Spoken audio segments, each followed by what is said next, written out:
আজি আকৌ মেগী বনাইখিনি খালোঁ মই। কালি ডেলিভাৰী কৰা পেঞ্চিল পাউচটো আহি গ'লে মোৰ এমাজনৰ পৰা। মোৰ লগৰজনীও আহি আছে, কালি 2খন এপিছ'ড বনোৱা লগৰজনী। আচল এটা কথাও কওঁ কি আমি যে এপিছ'ড পাৰ্ট 2 বনাইছিলোঁ, সেই পাৰ্ট 2ত যে লাষ্টত যে তাই কৈছিলে কি মই 17ৰ হয় আৰু তাই 16ৰ হয়, সেইটো সঁচা কথা নহয়। মই 16ৰ হয়, তাই 17ৰ হয়। মই গড প্ৰমিছ খাইছোঁ, মই মিছা কেতিয়াও নকওঁ।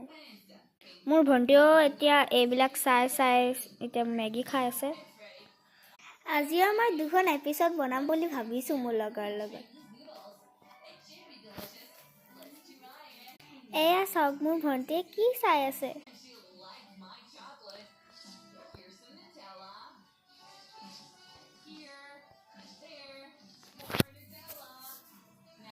আপোনালোকে যদি এইটো ভিডিঅ' দেখা পাইছে তে লাইক এণ্ড ছাবস্ক্ৰাইব কৰি দিব প্লিজ।